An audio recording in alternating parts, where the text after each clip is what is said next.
Olá, está começando a partir de agora o Toda Mulher.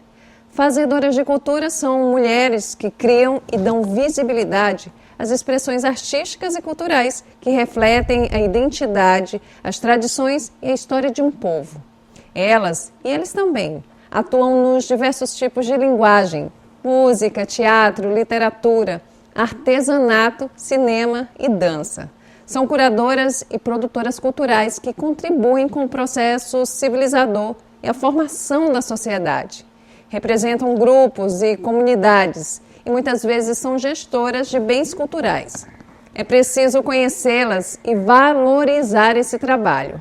Afinal, a cultura é inerente à nossa vida. No programa de hoje, vamos falar sobre a importância da existência das fazedoras de cultura e conhecer os desafios dessa profissão. O Toda Mulher está no ar.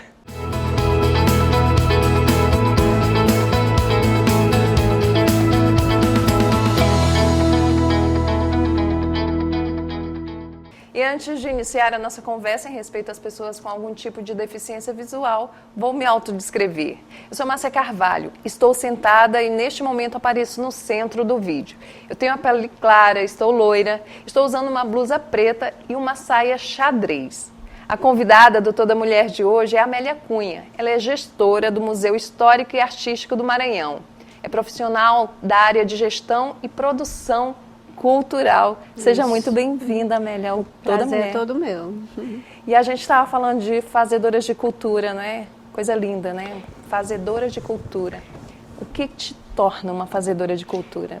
Primeiramente, obrigada pelo convite. E desde que eu comecei na área da gestão cultural, na verdade eu vou voltar um pouquinho para fazer esse histórico. Fazendo ainda a faculdade de jornalismo, eu ingressei no Grupo Laborarte como dançarina. Pode não parecer, mas um dia eu já dancei profissionalmente, né? E na época eu me envolvi com a área da produção do Grupo Laborarte, que é um grupo muito atuante. Me envolvi fortemente com a área da cultura popular, que é ainda hoje uma das minhas grandes paixões.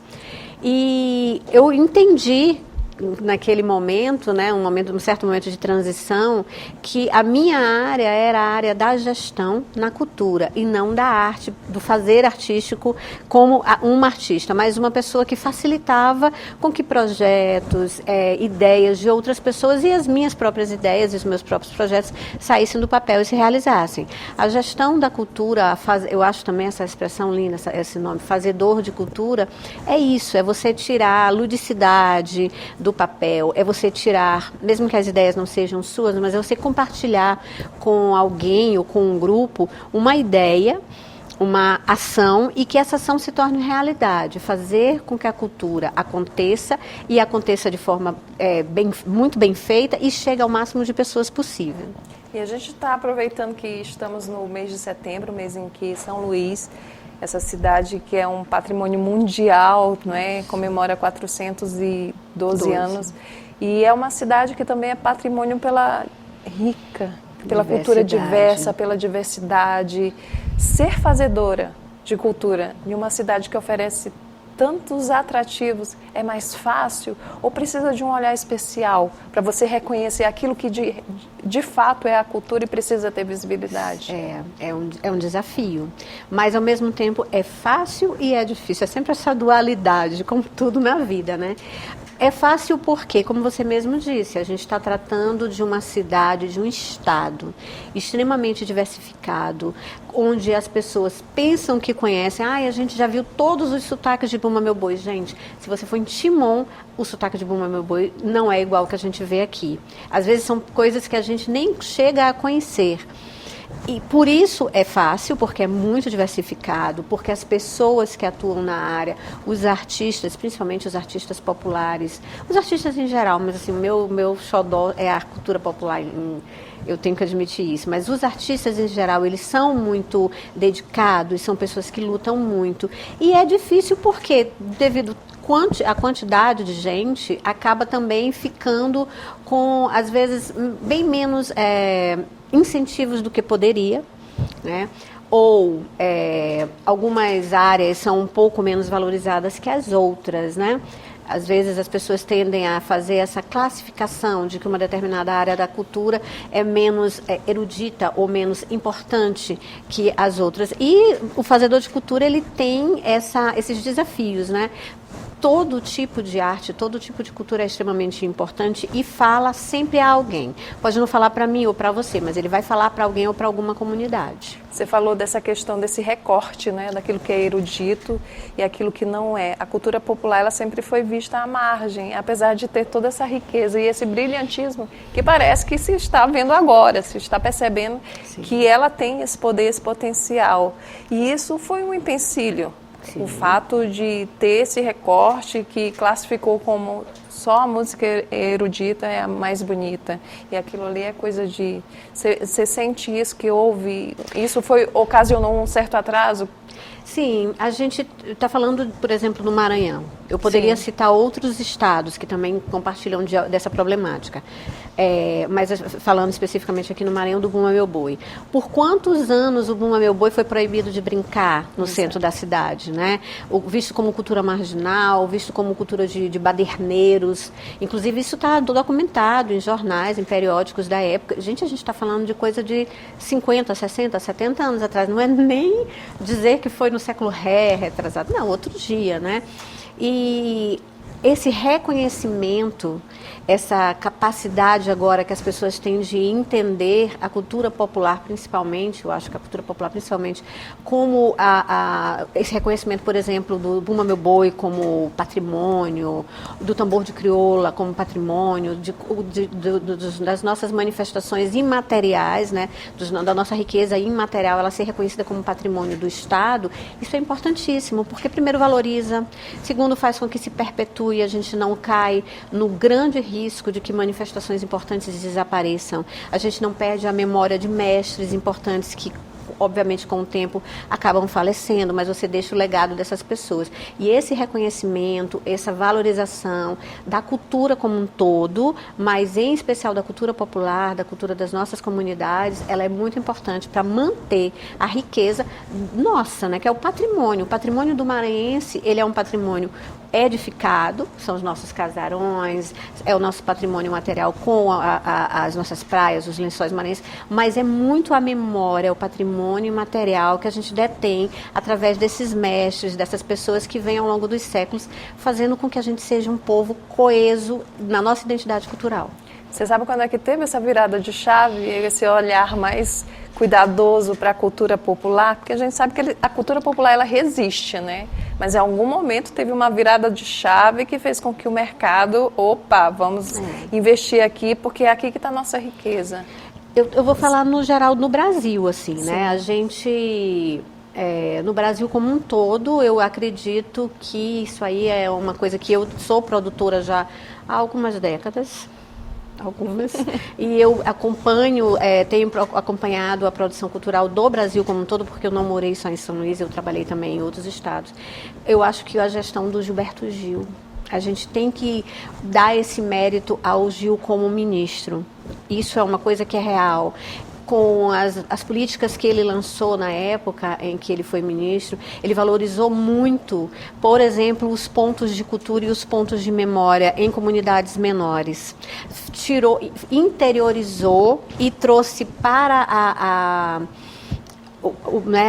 os holofotes, culturas ou grupos, manifestações, comunidades que eram um pouco invisibilizadas pelas distâncias, pela falta de reconhecimento mesmo. E eu acho que a partir do momento em que você lança, por exemplo, programas como Pontos de Memória, Pontos de Cultura, Cultura Viva, todos esses programas, você tira várias comunidades que têm riquezas culturais importantíssimas e ele começou também um programa de mestres, que é maravilhoso, que a gente tem inclusive um aqui no Maranhão, é inclusive uma lei estadual que dá prêmios para mestres de cultura. E eu acho que essa virada de chave tem a ver também com essa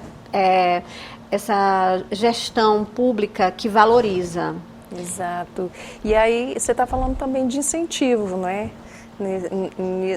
Nisso que você me disse, você chama para a questão do incentivo. Você acredita que as políticas públicas, mesmo que tenham sido alavancadas nessa gestão da cultura, elas ainda estão aquém, precisam melhorar, precisam ter mais alcance? Qual seria o maior desafio da gestão, da política pública hoje, no sentido da cultura? Olha, eu acho que, primeiro, essa diversidade muito grande, ela acaba, porque tudo que é muito vasto fica mais difícil de administrar. Então, a gente tem um país, eu vou falar em termos de Brasil mesmo, porque eu venho conversando com alguns gestores da área de cultura de diversos estados e é sempre a mesma queixa. É muito mais difícil administrar onde tem uma variedade muito grande. E a gente tem um desafio muito grande hoje em dia, que é a juventude se interessar por aquilo que a comunidade dela, às vezes, tem para oferecer, mas o TikTok, ou os programas, ou essa variedade gigantesca de informação, com muita rapidez que a gente tem atualmente, dificulta um pouco, eu creio, essa valorização. Em termos de incentivo, eu acho que sempre que for possível incentivar mais é importante. Porque aquilo que é incentivado, aquilo que é mostrado, é muito mais fácil de sedimentar no gosto das pessoas.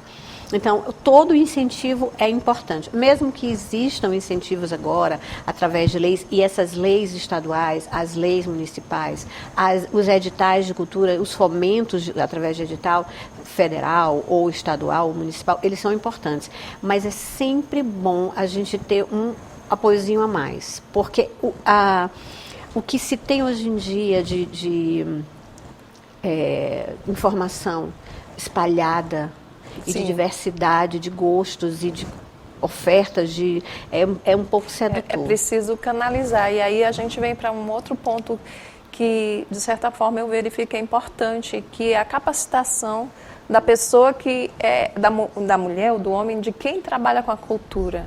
A gente escuta muito, faz reportagem, né, conversa muito com fazedores de cultura, e geralmente são pessoas humildes, que estão ali dentro da comunidade, Exato. Na resistência, com aquele Bumba Meu Boi que trouxe Exato. Lá a tradição da Baixada Maranhense, ou passou de mãe para filho, etc. e tal. E aí falta Exato. A questão da capacitação para saber lidar com os projetos culturais, Isso. que as leis são rígidas, né? Você tem que comprovar que você conseguiu gerir aquele recurso de uma Sim. forma correta. Falta isso, não é? Olha, você falou de uma coisa assim que está muito recente na minha memória, porque ontem à noite eu encontrei, quero mandar um beijo para ela, Dona Capitolina. Dona Capitolina é uma presidente de uma associação de um boi de matinha, que é um sotaque completamente diferente desse, aquele assunto que a gente falou anteriormente. E é isso aí, ó. A gente tem diversas comunidades, diversos grupos que precisam desse apoio, dessa capacitação, para que a parte burocrática do fazer cultural não atrapalhe a existência ou a manutenção dos grupos, porque é basicamente isso. Tudo no mundo funciona através de dois pilares, a criatividade e o dinheiro. O dinheiro, ele é a base para manter a criatividade funcionando, né? Porque sem o dinheiro, sem o incentivo, você não consegue fazer com que os grupos saiam, se vistam, brinquem, estejam ativos. E capacitar as pessoas, eu acho que uma das coisas mais interessantes que se pode fazer também é pegar os talentos nas comunidades e nos grupos. Existe uma gama de pessoas, uma gama de jovens que estão ali e que podem ser capacitados para ajudar os seus grupos, as suas comunidades, a terem um desenrolar das burocracias, das leis e dos editais, que, como você mesma falou, são importantes. A gente, quando trata de dinheiro público, a gente tem que ter cuidado, clareza, gastar o dinheiro da forma correta, responsável. E o incentivo a essas pessoas mais jovens, porque, obviamente, as pessoas mais velhas vão acabar falecendo, e é muito comum que, no falecer dessas pessoas mais velhas, que têm aquele real interesse na coisa, os grupos acabem. E quem tem que provocar isso, Amélia? É o Estado? Eu acho que somos nós todos como sociedade. A primeira coisa é, sim, o poder público, no geral, em todas as instâncias, estadual, federal, municipal, mas nós todos como sociedade, acho que a gente precisa pensar como nós estamos valorizando os grupos culturais da nossa cidade.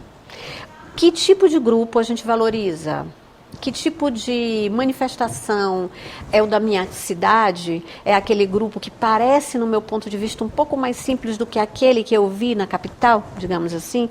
Ou é aquele que parece visualmente mais vistoso, em detrimento de grupos mais centenários? Eu acho que isso ajuda muito. Quando você valoriza os grupos da sua terra, quando você valoriza os grupos centenários, não, obviamente, desmerecendo de jeito nenhum os grupos mais novos, porque eles é que mantêm, né, a tradição, a roda girando. A roda girando, né, toda a fluidez da cultura. Mas quando você valoriza como público, como audiência, um grupo centenário, um grupo mais simples, um grupo do seu bairro, você está dizendo para o poder público e para os incentivadores, que a gente sabe que tem muito incentivo privado também, que eu gosto daquilo, que eu sou público, que eu sou consumidor e que aquilo me interessa. Então, poxa, vamos olhar para esse grupo aqui que a gente não tinha prestado atenção, porque as pessoas estão dizendo que gostam dele.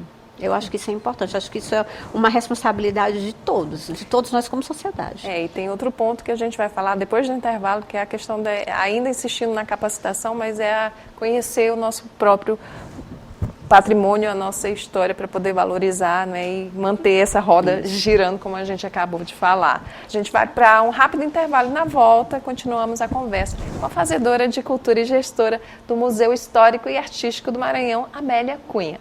Não saia daí.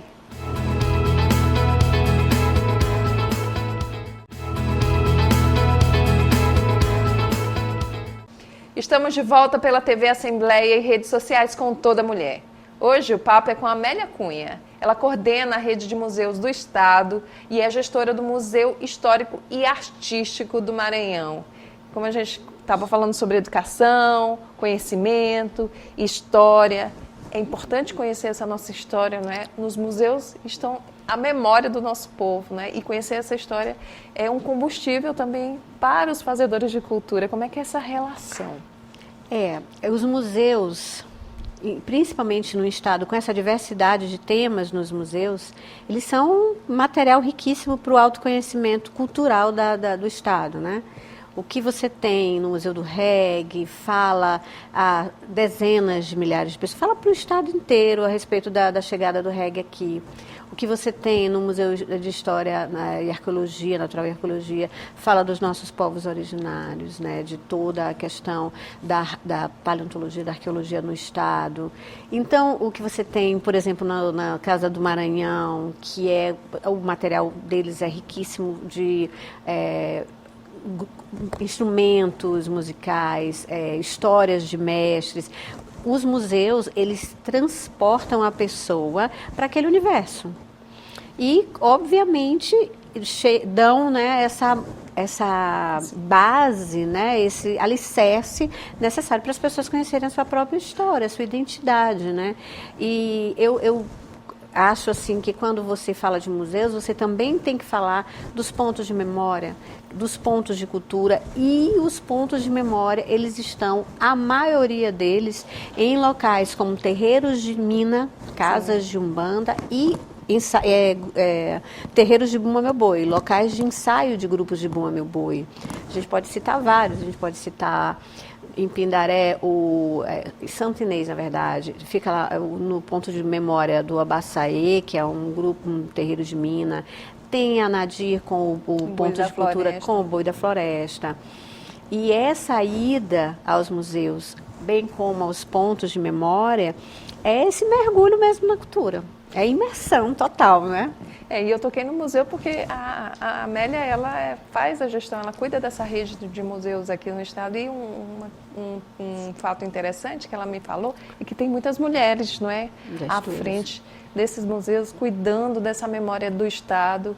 E que são mulheres que com certeza são apaixonadas, né? Sim, sim. A gente tem a rede de museus.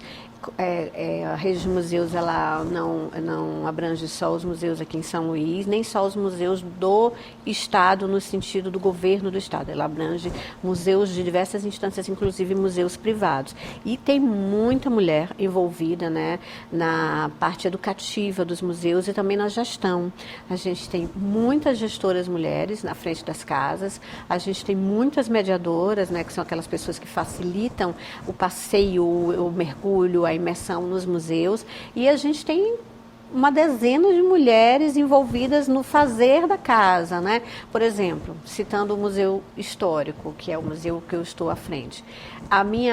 Meu setor de museologia, eu tenho 2 mulheres à frente. São 2 pessoas, são 2 mulheres que estão há um bom tempo trabalhando na questão da memória, trabalhando com esse patrimônio, deixando esse material, que é um material antigo, todo do século XIX, do começo do século XX, intacto para que as pessoas possam visitar. Então, o trabalho da mulher dentro da rede de museus, dentro dos museus e dentro das instituições de memória no geral do Estado é importantíssimo. E aí, de fazedora de cultura, você vai para a gestão do museu, você aprende muito, não é? É. Mudou alguma coisa, assim, você percebeu alguma mudança no teu olhar, né, sobre a cultura popular, por exemplo? Mudou. Eu acho que quando eu iniciei, há algumas décadas atrás, trabalhando, primeiro como dançarina do cacuriá, porque eu fui bailarina da Dona Teté, eu tive a honra de iniciar a minha vida no Laborarte, dançando no cacuriá de Dona Teté, eu tive a honra de conhecer Dona Teté, uma mulher maravilhosa, de quem eu tenho memórias incríveis, afetivas. Uma fazedora de cultura e tanto. Incrível, né? Uma pessoa que ela simplesmente mudou, né, a história da cultura popular do Estado, porque através dela, do seu Lauro, né, que foi quem criou o cacuriá, que ela veio do cacuriá de seu Lauro, ela e o Nelson juntos criaram uma verdadeira mania maranhense, que é o cacuriá. Fenômeno, né? O Na época que não tinha TikTok nem nada. O maranhense ama o cacuriá. O cacuriá ele é replicado no estado inteiro. Para quem veio de 1, 2 cacuriás há duas décadas atrás, mais ou menos, hoje em dia a gente não... Eu perdi a conta, né? Então, quando eu comecei lá atrás, no Laborarte, como dançarina, depois me envolvi com teatro, né? Fiz uns espetáculos no Laborarte e em outros grupos também. Eu tinha uma visão completamente ingênua, né? Assim, muito mais lúdica, de artista que está iniciando mesmo na produção. Hoje em dia eu fui me especializar nisso, fui estudar administração, que é importante que a gente lembre que a gestão de cultura, ela precisa que a pessoa se especialize nisso. Fui fazer cursos para entender como é que a economia da cultura, como a economia criativa fazia diferença no Estado, nas cidades em que ela é fomentada. Fui trabalhar na área, fui me especializar um pouco na área da psicologia, porque o gestor ele está sempre mediando conflitos de diversas instâncias, tanto na tua equipe quanto conflitos de quem quer investir com os conflitos da tua instituição. Isso tudo faz parte da gestão. Não é fácil, não é? Todo o trabalho que exige que você trabalhe com o ser humano não é fácil, mas eu acho prazerosíssimo. Eu não me vejo hoje em dia fazendo outra coisa. Se dissessem para mim, olha, Amélia, a partir de hoje você não trabalha mais com isso, eu ia ter uma certa dificuldade de me recolocar de novo na vida, porque são muitos anos fazendo a mesma coisa, são muitos anos apaixonada pela mesma coisa, e eu acho que a coisa mais legal, mais bacana, é que é verdadeiro isso em mim. Porque 20 anos depois de ter iniciado, quase 20, na verdade mais de 25 anos depois de ter iniciado o meu primeiro trabalho na área da cultura, eu continuo olhando com o mesmo olhar apaixonado. Você acha que tem muito machismo ainda nesse meio ou melhorou? Não, eu acho que como tudo, na vida da mulher, tudo, eu estou falando de todas as instâncias, a gente ainda enfrenta muito machismo. A gente ainda enfrenta aquele olhar de, será que ela dá conta? Mas é bem menos, eu tenho absoluta certeza e convicção, é bem menos do que há 25 anos atrás, quando eu comecei.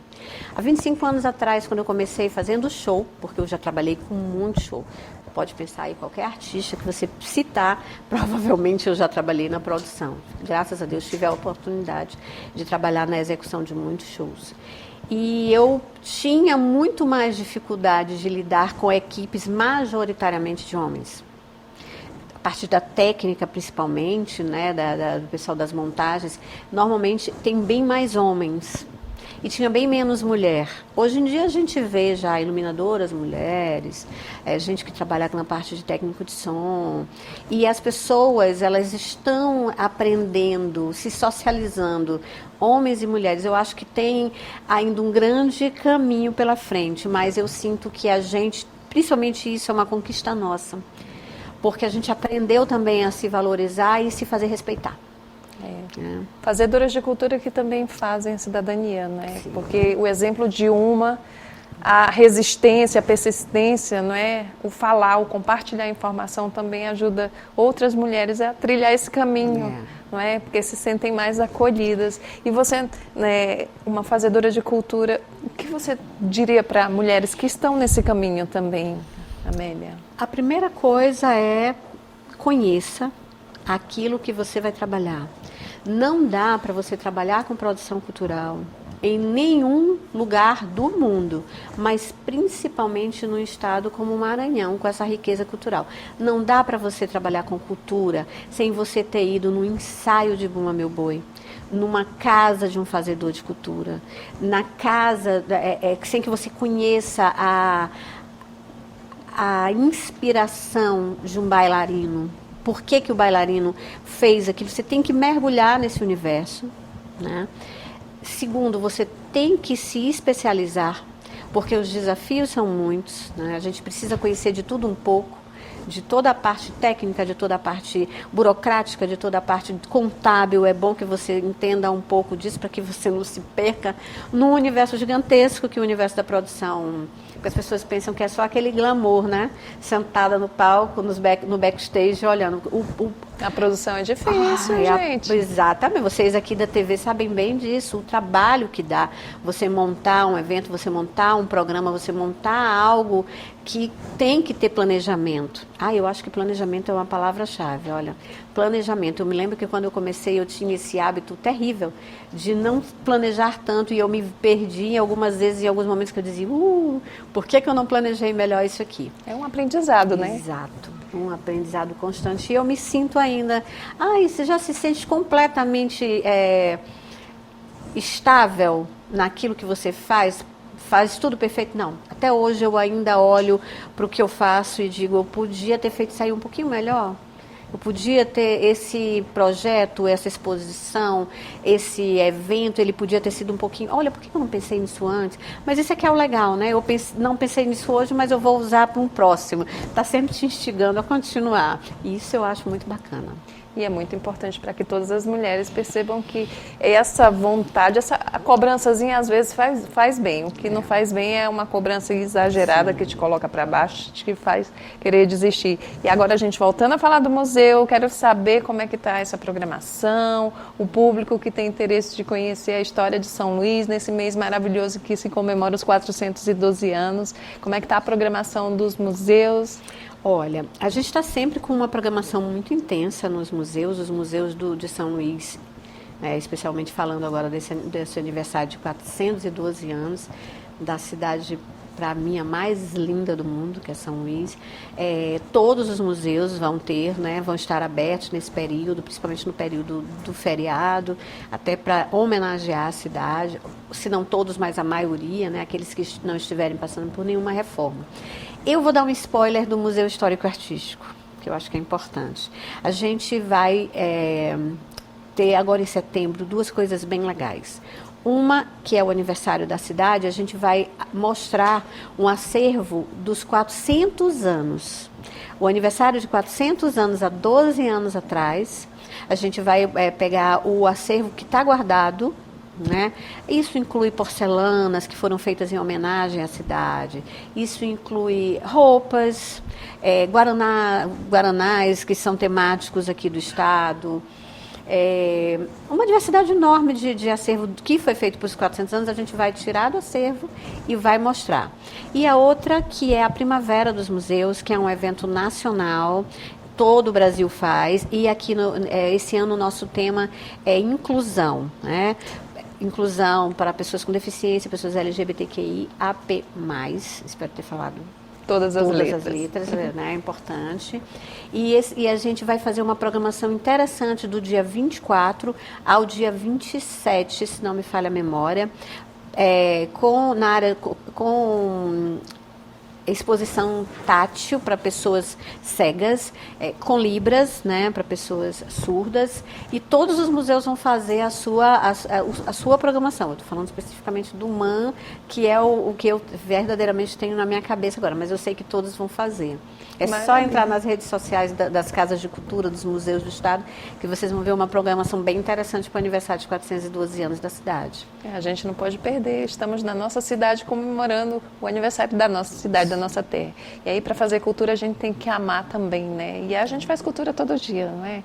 De um jeito ou de outro, nem que seja convidando para ir para o museu, a gente está fazendo cultura também. Queria te agradecer a presença no programa Toda Mulher, dizer que a gente está à disposição e desejo boa sorte na sua carreira, na sua trajetória, que mais histórias, mais cultura e mais programação cultural aconteça na sua vida. O prazer é todo meu, adoro estar aqui conversando com você, agradeço a oportunidade e reforço, lembrem-se, às vezes, no nosso bairro, a gente tem um mestre, a gente tem uma mestra, a gente tem uma pessoa que está num grupo de cultura popular e que tem tanta coisa para te falar da tua identidade cultural, da sua origem, das pessoas que vieram antes de você. Dá uma ouvidinha, para escutar o que essa pessoa mais velha, o que essa pessoa envolvida no grupo tem. Vai lá, aprende a tocar um pandeiro, aprende a tocar uma caixa de vinho. Você vai se enriquecer bastante e vai ajudar a cultura do seu estado. Com certeza. Isso aí. Com certeza. E o programa Toda Mulher de hoje fica por aqui. Acompanhe as reprises em nossa programação e também no YouTube da TV Assembleia do Maranhão. Obrigada e até nosso próximo encontro.